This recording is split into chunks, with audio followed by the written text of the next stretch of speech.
dimanapun berada, kembali pada bersama saya Riki Dwi Putra, pemimpin redaksi Harayan Bengkulu.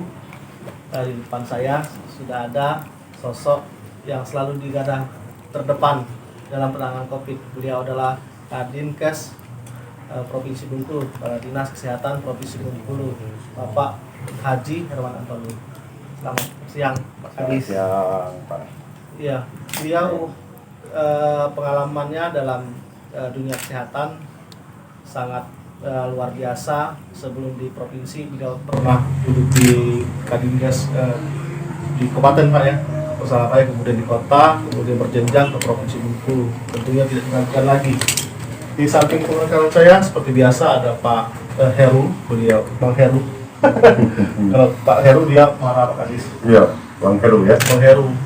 Beliau adalah General Manager Raimu.com. Seperti biasa, pendamping pos utama. Jadi biar memanaskan suasana obrolan ini, ya lebih baik obrolannya melibatkan banyak orang gitu Pak Kadis.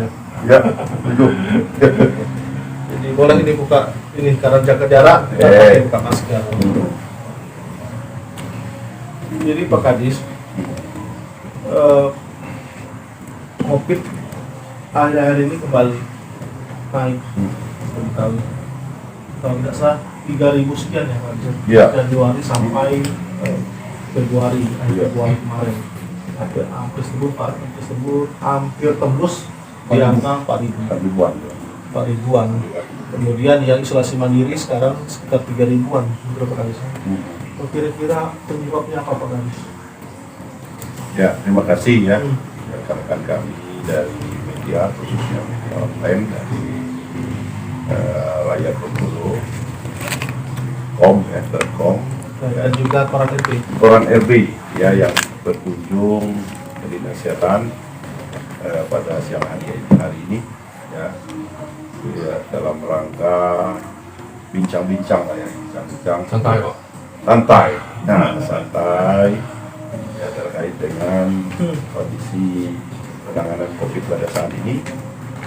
Betul ya bahwa saat ini terjadi peningkatan kasus kita periode Januari Februari, periodenya akhir tahun yang lalu, yaitu periode Oktober sampai Desember kan setelah puncak Delta 2021 pada bulan Juli, kemudian terjadi penurunan ya. Nah, pada waktu itu ya kasus kita mulai menurun, bahkan dalam bulan November Desember kasus harian kita itu ya rata-rata 0 kasus ya, sehingga waktu itu kita sangat katakanlah ya bergembira sekali, artinya bahwa penanganan COVID kita ya bisa kita atasi, masa sulit bisa kita lewati, vaksinasi yang menjadi program pemerintah sudah mulai kita giatkan, dan bulan November Desember itu ya pencapaian Provinsi Bengkulu ya sangat luar biasa, diapresiasi di tingkat nasional. Ya dalam satu bulan ya bulan November Desember kita itu bisa mencapai penambahan kita itu kisaran 20%. Ya, itu tidak dimiliki oleh provinsi lain. Ya, kalau provinsi lain itu dia meningkatnya itu ya bertahap. Kalau kita itu meningkatnya pada waktu terakhir, artinya bulan-bulan terakhir, 3 bulan terakhir. Nah, sehingga waktu itu progres kita cukup tinggi. Ya, kita pada bulan Oktober awal itu pada urutan secara nasional itu ya urutan kita itu pada urutan 5 besar terendah pencapaian. Ya, artinya urutan 29 ya dari 34 provinsi. Nah, sehingga pada waktu itu dengan kondisi yang rendah tersebut ya kita mendapatkan katakanlah dari pusat itu peringatan ya bagaimana Provinsi Bengkulu kok bisa kecil sekali ya pencapaian vaksinasi kita waktu itu. Nah, sehingga ya kita selaku tim yang di Satgas khususnya dan Dinas Kesehatan sebagai motor penggerak pencapaian vaksinasi itu ya saya lapor kepada Pak Kuno, lapor pada seluruh Satgas ya bagaimana upaya kita ya, agar kita ya bisa cepat, Iya. ya, jangan jadi yang terakhir. Ya tentu ini menjadi pukulan kita ya, di tingkat nasional, provinsi, Bengkulu dengan jumlah penduduk yang tidak terlalu besar, kok vaksinasi pencapaian kita rendah. Sehingga kita cari strategi. Ternyata strategi kita waktu itu kita belum ya kompak, ya kolaborasi sinergi kita itu belum maksimal, ya belum maksimal. Kita bekerjanya ya masing-masing, ya belum ada satu komando, satu kesatuan yang bisa menggerakkan seluruh komando yang ada di kabupaten kota. Sehingga capaian kita ya waktu itu ya rendah, artinya setiap hari kita itu capaian kita ya rata-rata satu hari itu ya paling 4.000, 5.000 dosis. Nah, tapi dengan gerakan serentak kita bisa lebih dari 3 kali lipat daripada sebelum itu. Nah, oleh karena itu kita laksanakan namanya gerakan ya vaksinasi serentak tingkat provinsi Bengkulu. Ya, waktu itu kita momenkan dengan hari-hari besar. Ya, misalnya hari HUT apa? Ya, HUT TNI, HUT Polri, ya kemudian HUT PMI, hari kesehatan dan sebagainya. Nah, ternyata pada suatu hari kita bisa mencapai angka 40.000 dosis satu hari. Ya bayangkan ya selama ini 4.000, 5.000 dengan gerakan itu bisa berlipat-lipat. Iya. Nah itu salah satu. Sehingga kita menyadari kalau seperti ini ya harus bersatu terus. Ya harus bersatu terus dengan gerakan bersama, dengan target yang ditetapkan masing-masing yang untuk kita capai bersama itu. Dan vaksinnya, stok vaksin yang ada ya kita tidak lagi kotak-kotak, ya kita bisa bagi semuanya, bagi untuk TNI, bagi untuk Polri, bagi untuk siapapun yang meminta vaksin kepada kita, ya dengan catatan tenaga vaksinnya adalah tenaga vaksin yang sudah ditetapkan dan sudah terwajib. Dulu ada namanya varian Alpha, kemudian prosesnya berjalan, sekarang Omicron. Yang paling banyak sekarang masyarakat kita terkena varian apa, Pak? Biar tahu kan, karena dulu ketika Delta saya tahu sekitar Juli ke sana itu kan banyak yang sakit dan juga tidak sedikit juga ada yang meninggal dunia. Kayaknya seperti Omicron ini tingkat kesembuhannya tinggi dan juga kematiannya rendah. Boleh ceritakan apakah memang sekarang ini masyarakat kita banyak terkena varian Omicron ini? Kalau kondisi sekarang ya, kondisi di Januari, Februari, Maret sekarang ya, baru bulan tanggal 1 Maret ini ya masyarakat kita terpaparan yang terkonfirmasi positif itu ya sudah dinyatakan itu adalah dari Omicron. Karena sudah terdeteksi, sudah kita ambil sampel ya, kita kirimkan ternyata terdeteksi Omicron. Semuanya per Januari sama Februari yang terdeteksi. Ya kita belum bisa memastikan semuanya. Yang jelas ya dominasinya adalah varian Omicron. Ya Omicron. Ya karena kita lihat ya periode Oktober sampai Desember itu kan kasus kita kan 0. Ya 0, paling ada 1 kasus. Tapi setelah awal pertengahan bulan Januari melonjak ya sehingga tinggi. Ya sampai sekarang itu mendekati angka 4.000. Ya. Berbanding lurus dengan kasus-kasus se-Indonesia, Pak. Iya, jadi berbanding lurus dengan kasus-kasus yang ada di secara nasional provinsi-provinsi lain. Artinya biasanya provinsi Bengkulu ini ketika terjadi lonjakan di DKI atau beberapa provinsi di Jawa, dia pasti nanti akan ya terimbasnya kepada provinsi kita. Ya, artinya 3 kali gelombang puncak kasus COVID ini polanya hampir sama yang terjadi. Nah, contoh sekarang ini kan di pusat ya kasus meningkat ya. Nah, provinsi Bengkulu belum, masih rendah ya. Nah, sekarang kasus di pusat ya sudah mulai menurun, kasus provinsi Bengkulu juga terjadi penurunan dan sebagainya. Artinya polanya hampir sama ya dengan provinsi-provinsi lain. Ini ada tensi juga ya. terkait yang mengatakan vaksinasi kita kan sudah baik, 80 sampai 90% Yeah. sampai vaksinasi. Kok kenapa masih banyak yang terkena kasus COVID ini?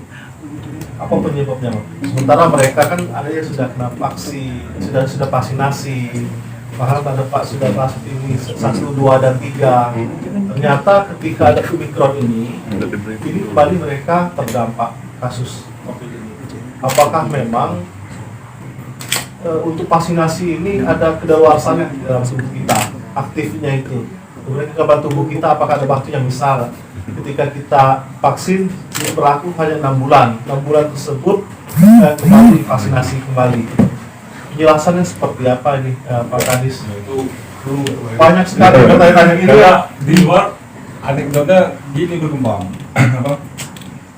Yang kena vaksin masih kena. Yang belum vaksin itu, yang sudah vaksin masih kena. Itu apa sih vaksin? Nah, anekdot salah seperti itu kan. Jadi gimana penjelasannya? Jadi memang sudah kita sampaikan di awal upaya kita untuk pencegahan, untuk mencegah jangan terpapar COVID itu 2 hal. Yang pertama adalah prokes, protokol kesehatan, supaya pencegahan dari luar, ya, dengan 3M-nya misalnya. Kemudian pencegahan dari dalam, pencegahan dari dalam ini tentu ya melalui vaksinasi. Ya, vaksinasi ini yang efektif ya, dengan meningkatkan imunitas tubuh kita. Nah, sehingga 2 hal ini harus betul-betul ya disatukan. Ya, ketika 2 hal ini bisa kita satukan, ya, prokes kita jalankan, kemudian imunitas tubuh kita terjaga, ya tentu kita bisa terhindar bukan berarti kita tidak jaminan kita tidak kena, tidak ya, tidak, kalaupun kita terkena dengan kondisi yang tidak parah, artinya gejalanya itu tanpa gejala ringan. Ya, artinya sifat kita itu hanya pertahanan, ya pertahanan saja. Ya kena tetap juga kena, tapi kita punya pertahanan yang kuat seperti itu. Ya, mengapa terjadi kita kena? Ya kita kena ini ya, tentu artinya terpapar atau kontak dengan orang-orang yang berada di sekitar kita. Ya, karena apa? Karena mungkin kita tidak pakai prokes. Ya kita tidak mungkin menjamin 1 kali 24 jam. Ya kita selalu pakai prokes. Artinya vaksin tadi, Pak, cukup sekali. Dan artinya 1, 2, dan 3 kan? Artinya nggak usah berulang-ulang kan? Artinya ketika sudah disuntik, artinya sudah ada imunitas dalam tubuh kita. Dan juga kadar imun itu nggak kurang ya, Pak ya? Karena banyak berpikir tipis seperti ini. Ketika disuntik, nah khawatirnya sama seperti minyak. Sudah diisi, ternyata setelah dipakai berkurang minyaknya tadi. Banyak masyarakat berpikir seperti itu. Nah khawatirnya ketika masyarakat berpikir itu, suntik lagi lah nanti kan? Biar imunnya naik lagi. Ya, jadi ini kan ada masa ya ibaratnya itu imunitasnya kita tetap terjaga, itu ada masanya. Nah, vaksinasi ya, artinya kalau kemarin itu kan hasil rekomendasi kan 6 bulan. Ya, artinya rekomendasi bahwa vaksin ini bisa menjamin imunitas tubuh kita itu tetap tinggi itu pada ketika 6 bulan. Ya karena itulah booster itu setelah 6 bulan. Kan? Tapi kebijakan lain sekarang ini kan booster itu tidak harus 6 bulan, 3 bulan. 3 bulan kita berikan vaksinasi lagi. Ini tujuannya dengan apa? Karena melihat situasi kondisi. Ya, ketika kondisi kita itu kasusnya rendah, ya 6 bulan ya tidak ada persoalan. Tapi kalau kondisinya kasusnya tinggi, berarti kita harus diberikan peningkatan imun kembali melalui vaksinasi booster atau booster lagi. Nah ini dengan kondisi seperti itu. Nah, artinya bahwa ya vaksin yang diberikan itu ada masa waktu, ya masa waktunya, sehingga kita ada dosis 1, ada dosis 2, dan ada dosis 3. Ya, tidak menutup kemungkinan nanti ada dosis keempat. Dosis keempat. Karena apa? Karena kita masih statusnya pandemi. Nah, pandemi ini artinya ya ini masih wabah, ini masih terjadi, menular dan masih berada di sekitar kita. Tapi kalau statusnya nanti sudah endemi, ya tidak lagi, ya hanya program saja. Ada nggak ruang? Inilah yang kita kejar sekarang, yang harapan kita. Ya, setelah kasus Omikron ini, vaksin kita sudah di atas katakanlah 80% nanti, dosis 1, dosis 2-nya di atas 70%.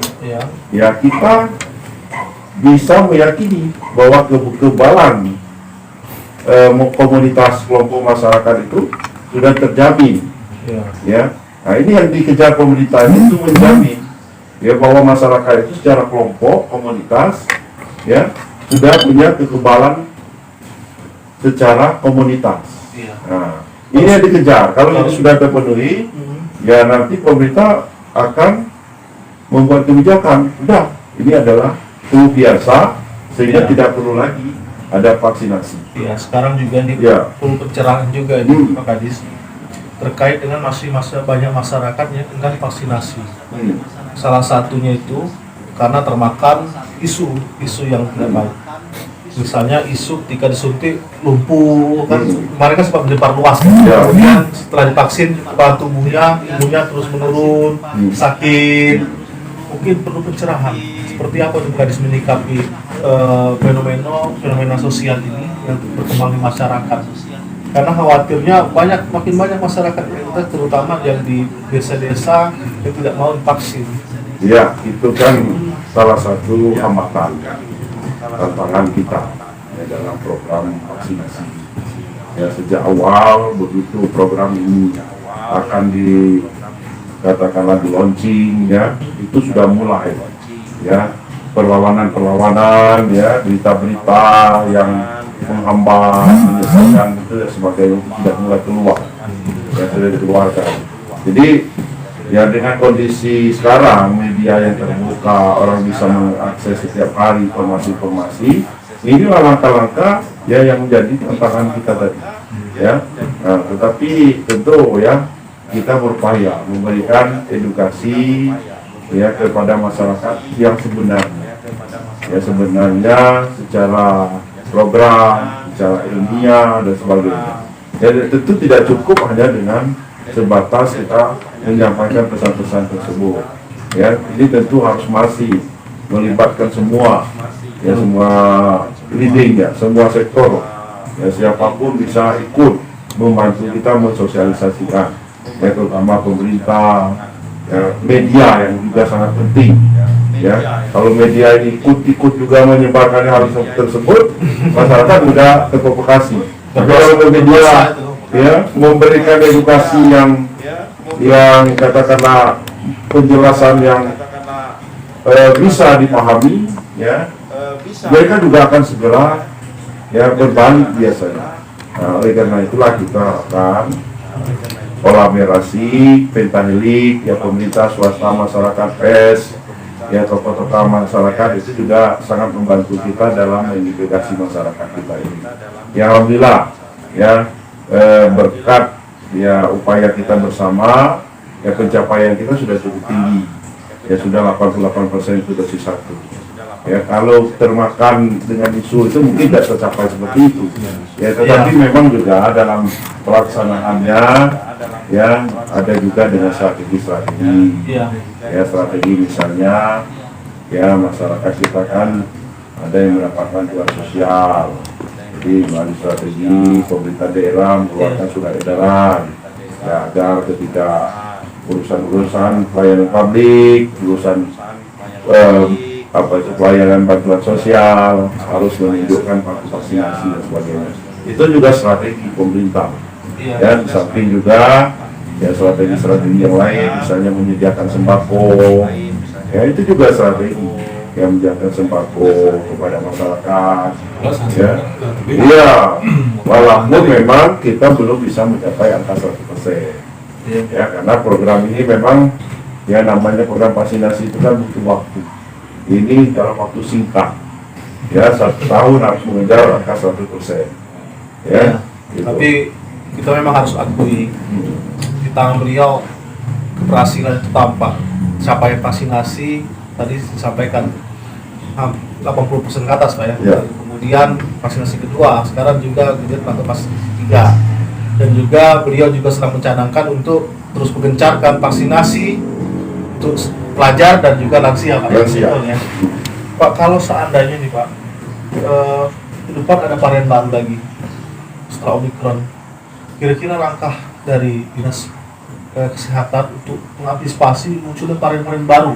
Ini pertanyaan terakhir, karena mengingat beliau ada kesibukan lain. Ini pertanyaan terakhir, apa kira-kira grand design strategi untuk mengatasi pandemi COVID ini yang berkepanjangan Pak? Apakah ada langkah-langkah strategisnya? Apalagi kalau seandainya ada varian-varian baru kan, kemudian varian Omikron sudah selesai Pak, misalnya kita tamat, ada varian baru lagi, apa kira-kira langkahnya? Ya tentu belajar dari pengalaman ya, 1-2 tahun ya, 2 tahun ini kita akan menghadapi ya katakanlah persoalan berat ya terkait dengan pandemi ini, dan kita sudah melewatinya. Artinya kita sudah pengalaman, masyarakat sudah tertempa dengan cara strategi ya bagaimana kita bisa melewati. Ya, tentu menurut kami ya apa yang sudah kita kerjakan selama ini ya kita pertahankan ya, misalnya dengan prokes ya, selagi pandemi ini prokes tetap harus kita jaga ya. Yang kedua tentu dengan vaksinasi ya, vaksinasi ini harus betul-betul kita kejar ya, kejar vaksinasi ya, karena 2 kebijakan ini yang diminta secara nasional harus disukseskan ya. Kalau strategi kita daerah ya, artinya strategi daerah itu kan itu hanya inovasi daerah sendiri. Tapi kebijakan besarnya itu tetap berada di pusat. Karena pengendalian pandemi COVID ini kebijakan itu satu komando ya, dari pusat. Daerah hanya menjalan komando dan strategi inovasi daerah. Ya itu yang kita kembangkan di daerah. Ya tentu tiada lain menurut kami adalah bagaimana kita yang melaksanakan pola hidup sehat. Karena penyakit ini sumbernya ketika kita tidak melaksanakan pola hidup sehat, termasuk dengan kondisi sekarang. Ya, kalau pola hidup kita tidak sehat, ya pasti akan mudah terjangkit. Ya, virus COVID ini biasanya mudah terjangkit ya kepada ya orang-orang yang tingkat ya imunitasnya rendah, dengan punya penyakit komorbid yang sudah ada. Nah, yang dikhawatirkan ini kan pada kelompok-kelompok yang punya penyakit bawaan kronis. Ya, kalau pada masyarakat yang umum ya, yang tidak punya penyakit kronis ya paling-paling kena demam, batuk pilek 2-4 hari sudah selesai. Kalau rokok itu pengaruh nggak Pak? Iya, kalau masyarakat kan rokok, iya, termasuk juga Bang Heru. Aku ingatin terus, sering batuk, sering juga sering sakit tuh, itu pengaruh rokok. Iya, kalau secara ini, ya, secara kesehatan ya, apapun penyakit itu pencetusnya salah satunya rokok. Pencetus ya. Jangan lagi. Pencetus itu artinya ya ibaratnya itu timbulnya sesuatu itu berawal dari pola tidak sehat. Salah satunya rokok. Ya. Nah, karena rokok ini sangat berkaitan dengan penyakit degeneratif. Ya. Semuanya bisa dari banyak Pak, beliau sakit, ada lagi. ada ini sampai di COVID, mengas. Iya. Jadi mudah-mudahan dengan kinerja yang luar biasa dari Dinas Kesehatan ini, teman-teman nakes, kabarnya nggak libur Pak? Iya. Liburnya dialihkan atau gimana itu? Jadi kemarin karena kita mengejar, karena ada vaksin kita ini kan ada yang mendekati SPRT cukup banyak. Nah itu dari pusat ya yang dialokasikan untuk kabupaten kota. Jadi dengan waktu yang sangat singkat ya kita melaksanakan segala upaya ya agar vaksin ini bisa termanfaatkan. Expired date-nya itu ya ratusan ribu, harapan kita itu expired date-nya itu kecil ya, sehingga kita melakukan upaya gerakan secara serentak Provinsi Bengkulu ya untuk mengejar ya vaksin yang mudah dikejar sekarang sebenarnya adalah vaksin dosis ketiga booster. Kalau dosis 1 makin sulit karena jumlah orangnya semakin sedikit, dan biasanya sedikit ini orang-orangnya itu ya sulit untuk dicari lagi.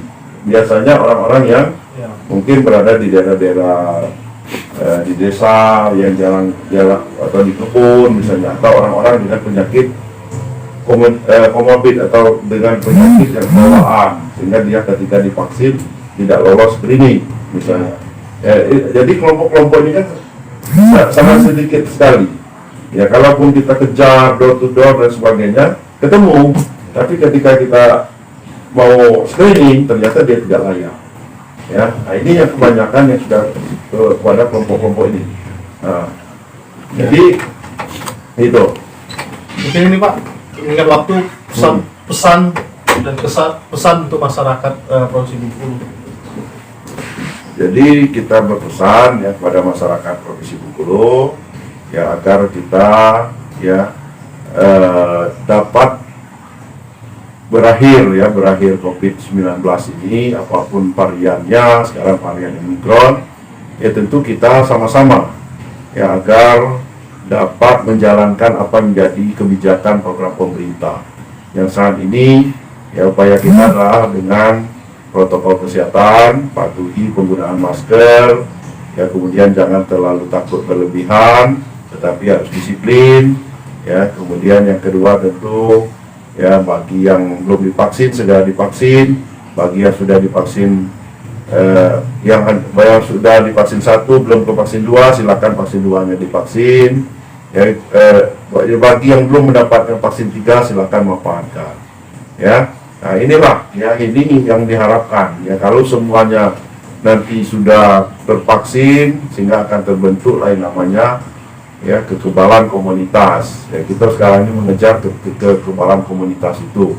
Ya, ketika nanti masyarakat kita sudah ya tercapai kekebalan komunitasnya, ya harapan kita ya pandemi COVID ini nanti bisa berubah menjadi endemi. Ketika dia menjadi endemi artinya itu adalah penyakit yang masih ada, tetapi penyakit tersebut ya tidak lagi menjadi sesuatu yang penyakit yang secara global, ya, cukup hanya pada kelompok dan tempat waktu tertentu saja. Ya, penanganannya tidak ya harus seperti pada saat ini. Nah itu saja mungkin yang perlu kami sampaikan ya.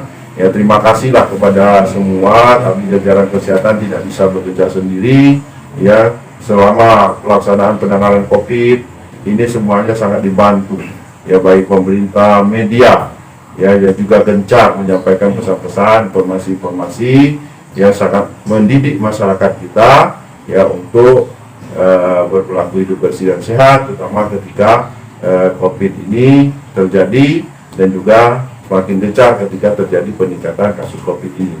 Nah, itulah beberapa hal termasuk peran dari Forkopimda, provinsi, kabupaten, kota yang dengan semangat kebersamaan ya untuk bagaimana masyarakat kita ini ya bisa ya tercegah dari COVID-19 ini. Itu saja yang kami sampaikan. Terima kasih. Ya, terima kasih Pak Kadis Haji Herwan Antoni telah hadir bersama kami dalam wawancara eksklusif pada siang ini. Terima kasih Bang Heru. Sampai jumpa di lain waktu.